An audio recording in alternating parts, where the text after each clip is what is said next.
Assalamualaikum warahmatullahi wabarakatuh. Semangat Waalaikumsalam pagi warahmatullahi sahabat wabarakatuh. ISK dimanapun Anda berada, masih tetap bersama Kang Fikri di podcast isknews.com.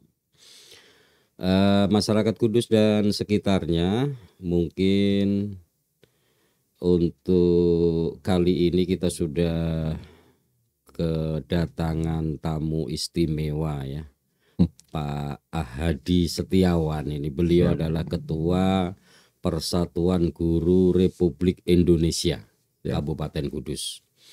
Mungkin sebelumnya di 25 November kemarin kebetulan Hari Guru Nasional atau Hari Ulang Tahun PGRI Pak Wawan ya.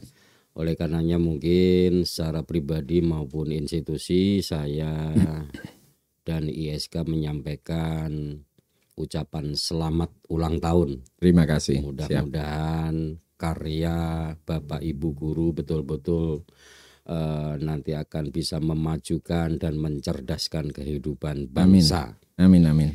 Untuk selanjutnya kami juga menyampaikan duka yang mendalam.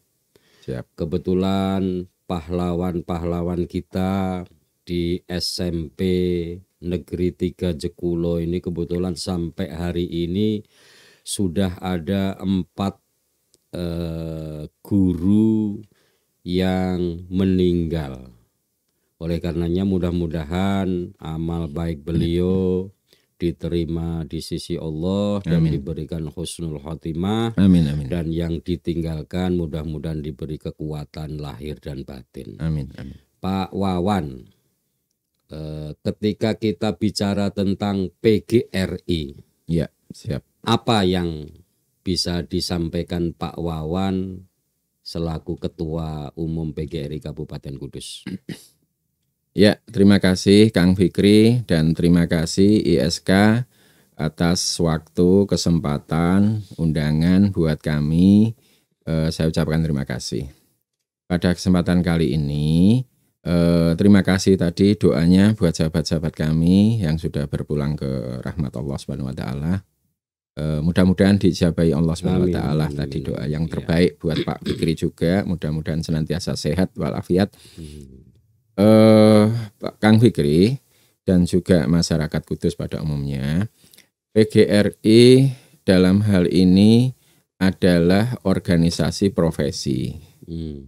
Kami adalah pelaksana, pelaku di lapangan, ujung tombak pelaksanaan program kedisiplinan yang sudah diterapkan oleh pemerintah. Oleh karena itu, dengan adanya kejadian ini merupakan semakin penyemangat kami dan pembenaran kami dari apa-apa yang sudah kami sampaikan kepada teman-teman semuanya, bahwa penerapan protokol kesehatan harus selalu ditanamkan pada diri para guru, Kang Fikri. Jadi mungkin yang selama ini masyarakat itu agak tidak peduli, mengabaikan ya kadang-kadang. Ya.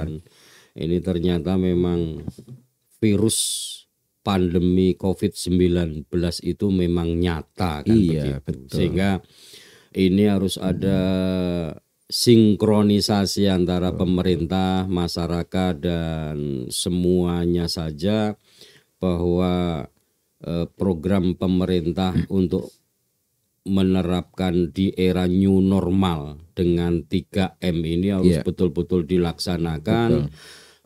Masyarakat bisa sadar dari dalam dirinya bahwa ini bukan main-main. Betul. Nyatanya kemarin dalam 1 pekan di klaster pendidikan di SMP 3 Jekulo ya. Ada 3 orang tenaga pendidik dan tambah 1 lagi. Ini adalah bukti bahwa virus itu betul-betul ada. Jangan sampai berpikir bahwa kenapa sih setiap kali yang meninggal di rumah sakit itu kok selalu di COVID-kan. COVID atau tidak ini adalah fakta kan begitu Pak. Ini terkait dengan mungkin program kerja PGRI Kabupaten Kudus. Mungkin kalau kita bicara tentang guru, ini kan sangat kompleks ya. Artinya apakah itu berkaitan dengan kesejahteraan, apakah itu berkaitan dengan kedisiplinan dan lain-lain. Pak Wawan, sebagai ketua PGRI, mungkin ada sebagian besar tenaga honorer di bidang pendidikan ini kan masih belum mendapatkan perhatian pemerintah, dalam arti dari sisi kesejahteraan, dari sisi mungkin harapan untuk bisa menjadi ASN. Ini kan mungkin di Kudus yang di tahun-tahun kemarin yang namanya K2 itu begitu luar biasa perjuangannya. Menurut Pak Wawan sebagai ketua PGRI. Iya. Terima kasih Kang Fikri. Jadi yang terkait kembali ke tadi sebentar ya Mas Kang Fikri ya. Jadi kami menghimbau jangan main-main, benar Kang Fikri, jangan main-main dengan virus ini. Karena keteledoran pengabaian sejenak saja bisa berakibat fatal. Itu kami menghimbau kepada para guru untuk senantiasa mematuhi protokol kesehatan yang sudah diterapkan oleh pemerintah tadi, yang sudah disampaikan Kang Fikri. Itu benar adanya dan insya Allah akan terus saya sampaikan ke cabang-cabang Kang Fikri. Kemudian terkait dengan nasib guru GTT dan honorer ini, insya Allah PGRI Kabupaten Kudus bersama mereka, Pak. Bukan PGRI berada di belakang mereka, bukan Kang Fikri, tapi Pak Wawan lebih memilih kalimat bahwa PGRI bersama panjenengan semua para GTT, sehingga apa-apa yang dibutuhkan, saya sudah menyampaikan ke semua teman-teman kami di Kabupaten Kudus, guru-guru, bahwa PGRI adalah pelayan panjenengan. Saya ini pelayan panjenengan. Apa yang bisa saya lakukan buat panjenengan, insya Allah akan saya penuhi. Lah akhirnya para GTT itu berbagai macam dari komunitas pada menemui kami, saya butuh apa, cuman saya tekankan pada mereka Kang Fitri, harus dibedakan kebijakan antara kebijakan daerah dengan kebijakan pusat. Kalau kebijakan ASN itu kan merupakan kebijakan pusat, kewenangannya di pemerintah pusat iya betul, sehingga tidak elok rasanya, tidak bijaksana rasanya kita kok memaksa-maksa tembok untuk bergerak sehingga tidak bisa bergerak, kita paksakan. Dan itu yang senantiasa saya komunikasikan pada mereka, para teman-teman Wiyata Bakti. Sehingga seperti kemarin, kalau kewenangan P3K kemarin yang belum ada ujung kabarnya, lewat konferensi provinsi, PGRI provinsi, Konverprop yang sudah diselenggarakan di Semarang kemarin, alhamdulillah PGRI Kabupaten Kudus menjadi juru bicara Kang Fikri. Di dalam forum resmi itu langsung yang pertama yang saya sampaikan adalah guru-guru Wiyata Bakti. Kalau Pak Wawan dari kabupaten kok langsung Pak Presiden, itu rasanya tidak ada jalurnya, maksudnya banyak mekanisme yang harus dilompati Kang Fikri. Kan kita sadar bahwa kita di organisasi ada mekanisme seperti yang Kang Fikri tadi katakan. Jadi lewatnya ya provinsi. Kami tekankan kepada pimpinan pengurus provinsi PGRI itu untuk terus mengumandangkan ke sana, bahkan ke Pak Bambang dari DPD pusat yang membidangi, yang berlatar belakang pendidikan, yang kita usung dulu pun juga saya sampaikan Pak Fikri, agar masalah nasib teman-teman GTT ini lebih diperhatikan. Itu yang bisa kami sampaikan, karena ya itu tadi proporsional tadi. Pak Wawan, mungkin kalau kita melihat fakta terkait dengan mungkin pembiayaan sekolah ya. Iya. Nah, jadi kita spesifik ke sana. Jadi seolah antara sekolah negeri dengan sekolah swasta ini terjadi dikotomi yang mungkin secara agak umum jauh. artinya mungkin sebagian masyarakat mengatakan bahwa sering yang namanya sekolah negeri ini menjadi korban janji politik calon-calon pemimpin daerah. Jadi mungkin sebagian banyaklah daerah-daerah yang mengkampanyekan bahwa wajib belajar 9 tahun atau 12 tahun ini, kalau saya jadi nanti akan saya gratiskan. Lah ini dimakan mentah oleh masyarakat ketika mungkin yang janji itu betul jadi. Sehingga ini akan menjadikan beban tersendiri dari sekolah negeri. Karena seperti yang mungkin kita lihat bahwa kebutuhan finansial pengelolaan sekolah negeri ini memang tidak hanya cukup dibiayai oleh dana BOS. Iya, karena kegiatan-kegiatan yang majemuk tadi ini memang ya kita kembali kepada filosofi Jawa jerbasuki mawa beyo kan gitu. Sementara ada satu kekhawatiran, ketidakberanian dari para kepala sekolah ini karena alas hukumnya masih dianggap abu-abu ya, ketika kemudian kepingin berinovasi dengan program-program kerjanya, kan tetapi biayanya ini dari mana, sehingga ketika disiasati yang tentunya peraturan sendiri itu membolehkan melalui komite dengan mengumpulkan sumbangan, artinya tidak memungut ya, tapi secara sukarela melalui komite sekolah ini masih juga khawatir kan begitu. Sementara di sekolah swasta begitu leluasa begitu, sehingga ini sangat menjadikan kondisi yang dulu sekolah-sekolah dalam kategori favorit ini sangat kesulitan membiayai biaya operasionalnya. Menurut Pak Wawan sebagai ketua PGRI, kondisi seperti ini harusnya bagaimana kan begitu? Ya, terima kasih. Ini pertanyaannya tidak mengingkari levelnya Kang Fikri ini ya, menurut hemat saya. Nah ini gini Kang Fikri, ya betul.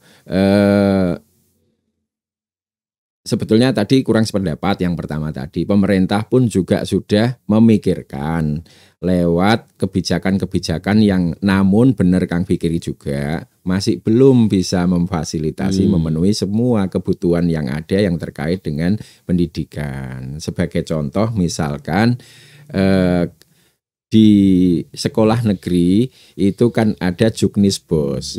Dulu GTT tidak boleh didanai dari dana BOS. Namun ada kebijakan baru bahwa GTT yang ber-NUPTK yang yang sudah lama sekali dulu pernah ada NUPTK itu yang boleh didanai dari dana BOS. Namun kekuatannya pun juga harus disesuaikan dengan kebutuhan sekolahan. Tidak bisa disamakan antara satu dengan yang lainnya. Dan pemerintah kabupaten pun juga menyikapi fenomena seperti ini. Terus ditangkap oleh pemerintah kabupaten ada dana BOSDA. Dikandung maksud untuk membantu pembiayaan kebutuhan yang tidak bisa di-cover di BOS pusat. Namun toh masih saja benar Kang Fikri tadi, banyak hal-hal yang memang harus diperhatikan bagi sekolahan yang mungkin sudah benar-benar pembiasaan untuk les itu tidak boleh didanai dari BOS. Oleh karena itu kita dilematis, mau dilaksanakan tidak boleh dianggarkan, tidak dilaksanakan. Yo bagaimana wong amanah Tuntutan, dari orang ya. tua, tuntutan orang tua Kang Fikri mau dilaksanakan tidak ada payung hukumnya. Nah, kiranya kalau sumbangan selama kita tidak minta diberi masa tidak boleh Kang Fikri. Iya. Ya. Saya diberi Kang Fikri, ya saya terima kasih. Selama tidak ada pengkondisian dan kewajiban harus sekian, insya Allah kok tidak masalah Pak. Yang penting sekolahan tidak mengkondisikan, tidak mengumpulkan dan tidak tidak terlibat secara langsung dalam pengumpulan itu. Biarlah orang tua sendiri yang memahami sekolah masing-masing itu yang berkreasi, berinovasi seperti panjenengan yang katakan tadi. Itu. Jadi, kan mungkin ada beberapa kepala sekolah yang kebetulan ya jagung, curhat kan begitu. Artinya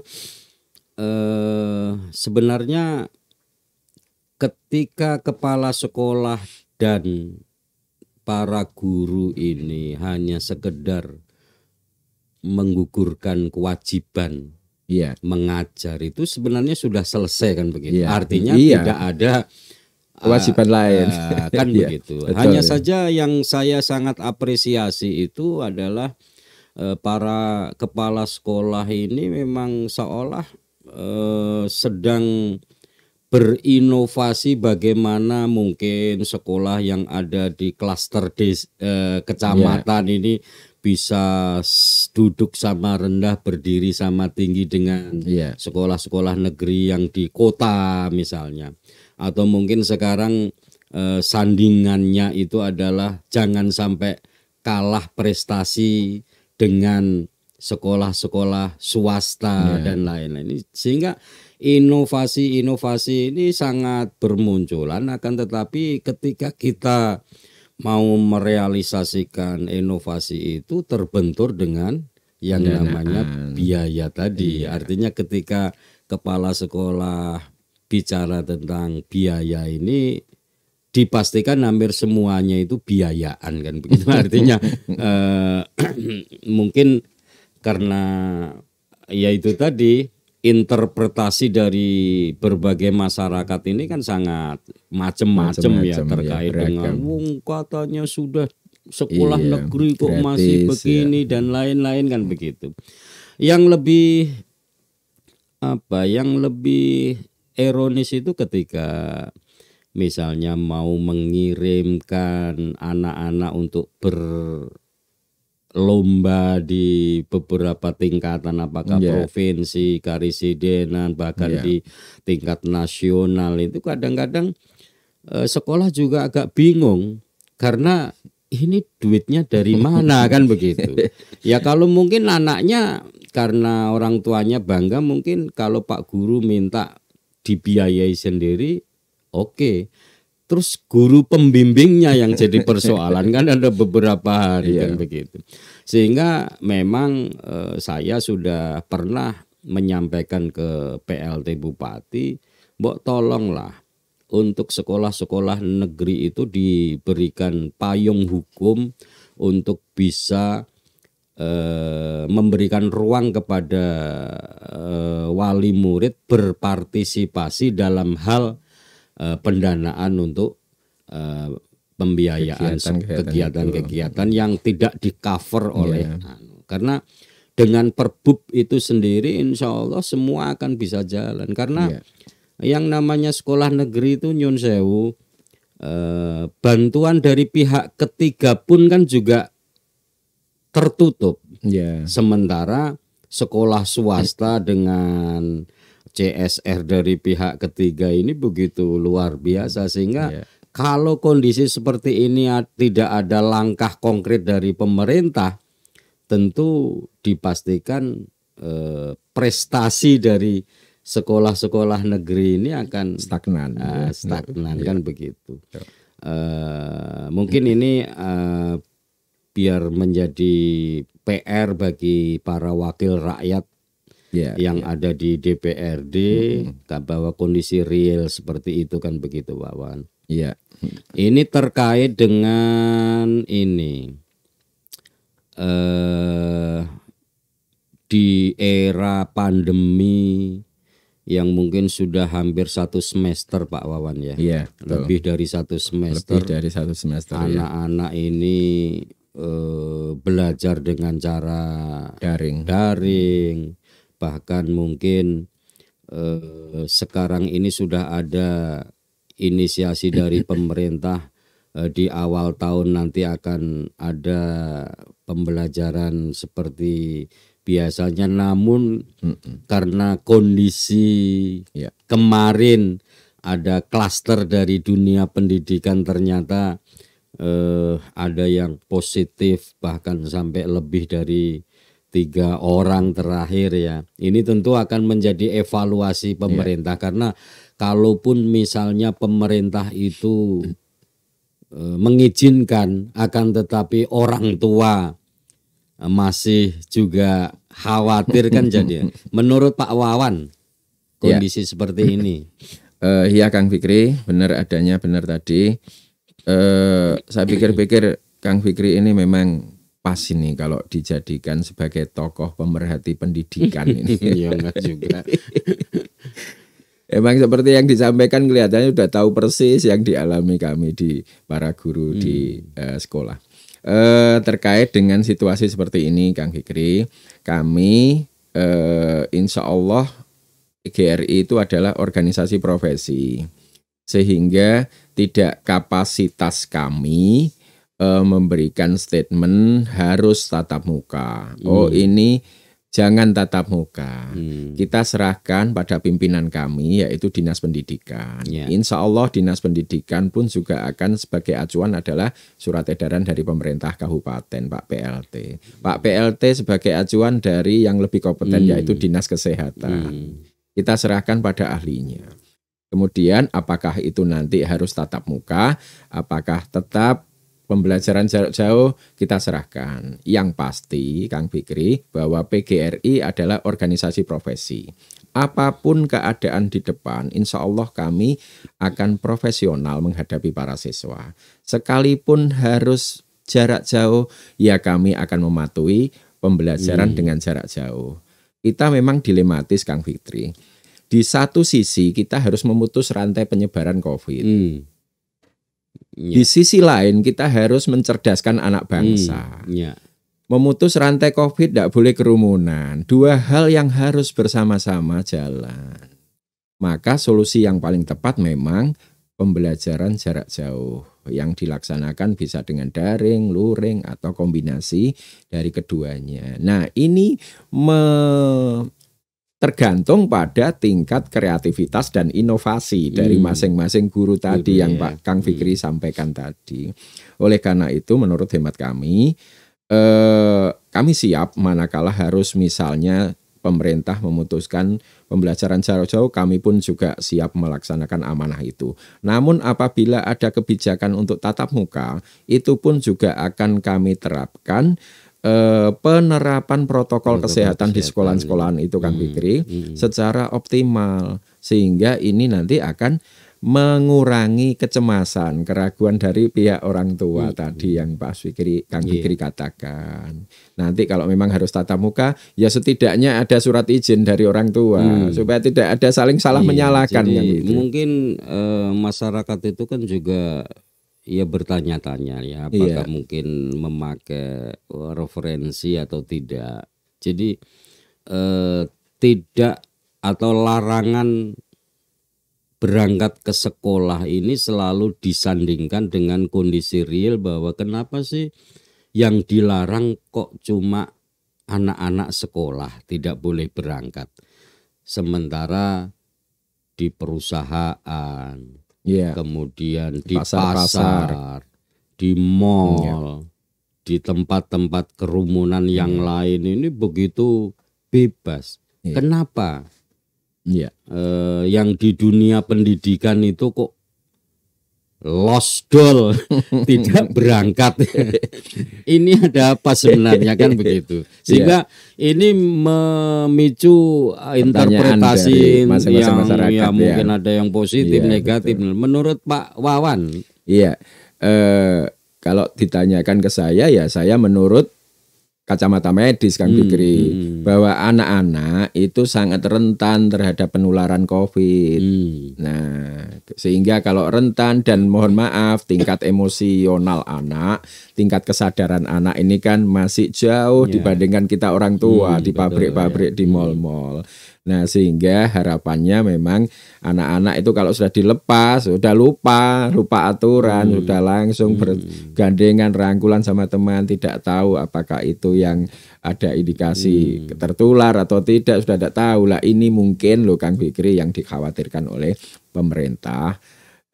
Itu yang memang bisa kami sampaikan karena bukan kompetensi kami. Kabarnya dari Dinas Pendidikan begitu kan. Jadi ya paling tidak memang apa yang sudah menjadi keputusan pemerintah ini masyarakat dihimbau atau diminta untuk mentaati, betul itu yang paling utama, dan patuh terhadap protokol kesehatan. Itu jangan hanya sekedar wah di sana ada operasi masker makanya baru dipakai dan jadi diusahakan 3M itu menjadi pola suatu kebutuhan pola hidup baru ya, artinya pola hidup sehat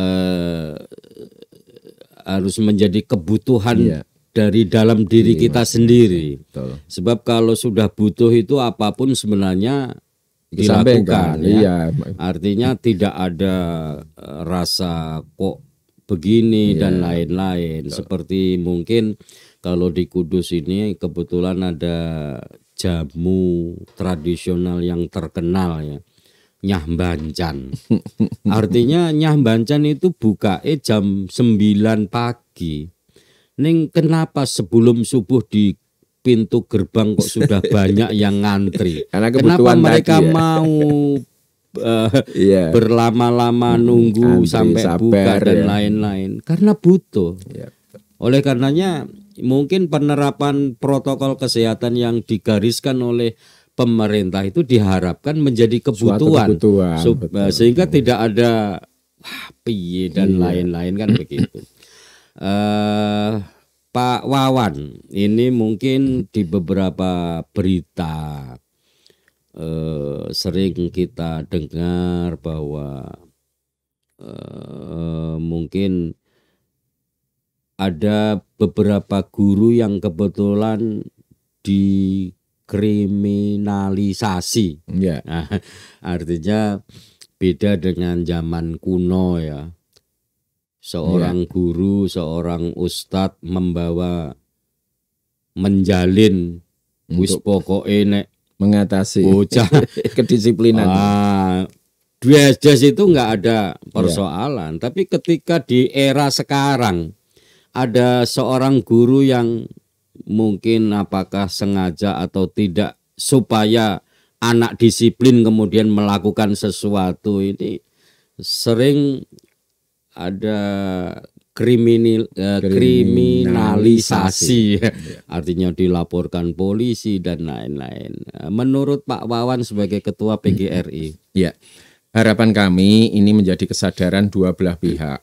Orang tua dan guru itu adalah satu saudara, Kang Fikri. Sama-sama punya tujuan mendidik para siswa. Namun memang harus kita sadari bahwa, dan ini insya Allah sudah kami sampaikan ke teman-teman semuanya, bahwa memang paradigmanya sudah berbeda, Kang Fikri. Paradigma yang berbeda inilah kita sinergikan antara orang tua dengan guru di awal kita masuk. Kita yakinkan pada orang tua bahwa putrane panjenengan adalah anak-anak saya. Kita sama-sama orang tua, punya tujuan mencerdaskan anak-anak, punya tujuan mendidik anak-anak. Manakala ada crash di lapangan, terjadi perbedaan persepsi, ini bilang hanya pelan, yang sini bilang keras, ini ayolah kita rembuk bersama. Tidak usah sampai dipolitisir sampai besar, dikomunikasikanlah. Komunikasi itu menurut hemat saya adalah langkah yang paling tepat untuk menyelesaikan solusi, Pak. Kalau komunikasinya baik, insya Allah permasalahan baik juga. Jadi begitu berat tugas seorang guru ya. Iya. Artinya mereka sudah diprotek, harus guru itu bisa digugu dan ditiru. Bahkan mungkin yang lebih ekstrim itu guru kencing berdiri, muridnya kencing berlari.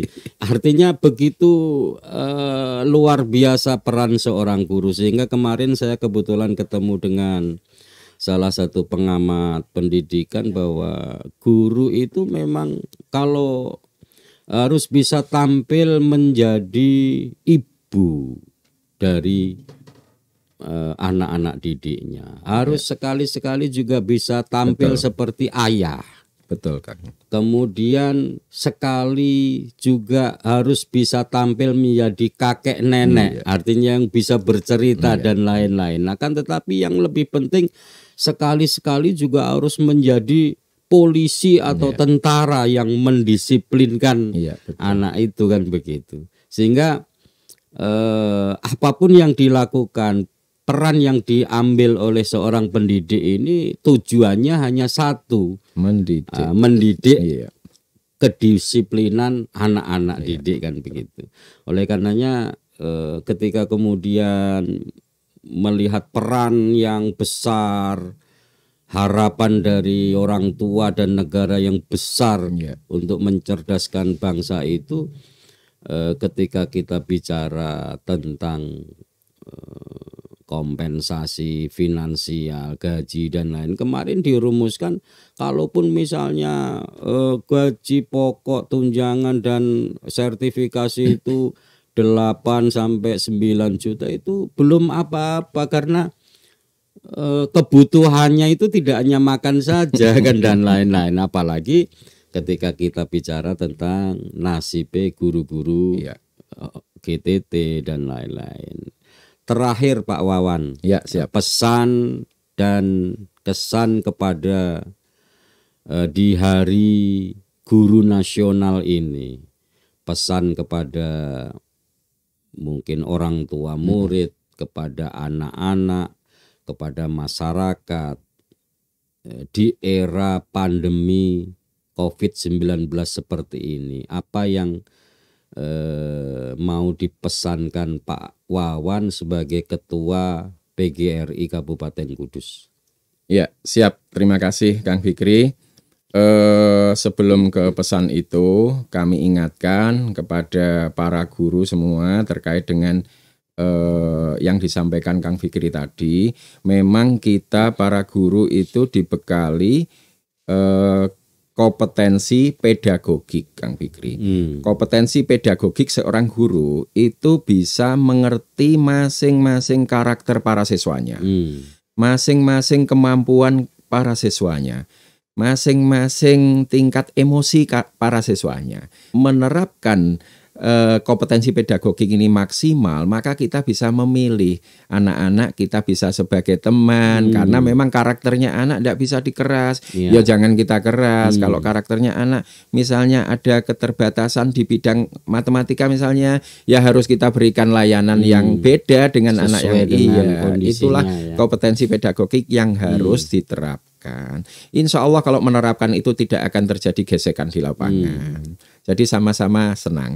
Kemudian pesan kami pada orang tua tetap harus memposisikan diri sebagai keluarga dengan para guru yang ada di sekolah masing-masing. Kalau sudah keluarga, manakala ada pergesekan di lapangan itu bisa dikomunikasikan tadi. Kemudian di masa pandemi, baik orang tua, para siswa maupun guru, ayolah, kalau tidak dari kita, terus dari siapa lagi yang harus menerapkan, bisa merubah dari zona seperti ini menjadi zona hijau, menjadi keadaan bisa new normal.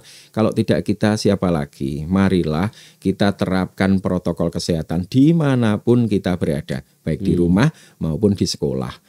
Anjuran pemerintah 3M harus kita patuhi, menjaga jangan sampai kerumunan, mencuci tangan secara kontinu terus, kemudian memakai masker dan terus melakukan olahraga yang paling penting. Ya, setiap pagi harus dilakukan olahraga supaya insya Allah ini adalah suatu bentuk ikhtiar dari pemerintah, ikhtiar dari kita semua. Mudah-mudahan senantiasa sehat dan bisa beraktivitas. Itu Kang Fikri yang bisa kami pesankan. Terima kasih. Ya, oke, Pak Hadi Setiawan, Ketua PGRI Kabupaten Kudus. Jadi ada beberapa mungkin catatan penting dari jagung kita pagi ini ya Pak Wawan. Artinya virus corona ini nyata. Siap. Di era pandemi ini kita harus betul-betul patuh terhadap anjuran pemerintah. Benar Kang Fikri. Masyarakat jangan berspekulasi apalagi anti propaganda dengan himbauan pemerintah. Iya, siap. Ya. Bahkan yang lebih ironis, halah paling ya, betul. berbasis proyek dan lain-lain.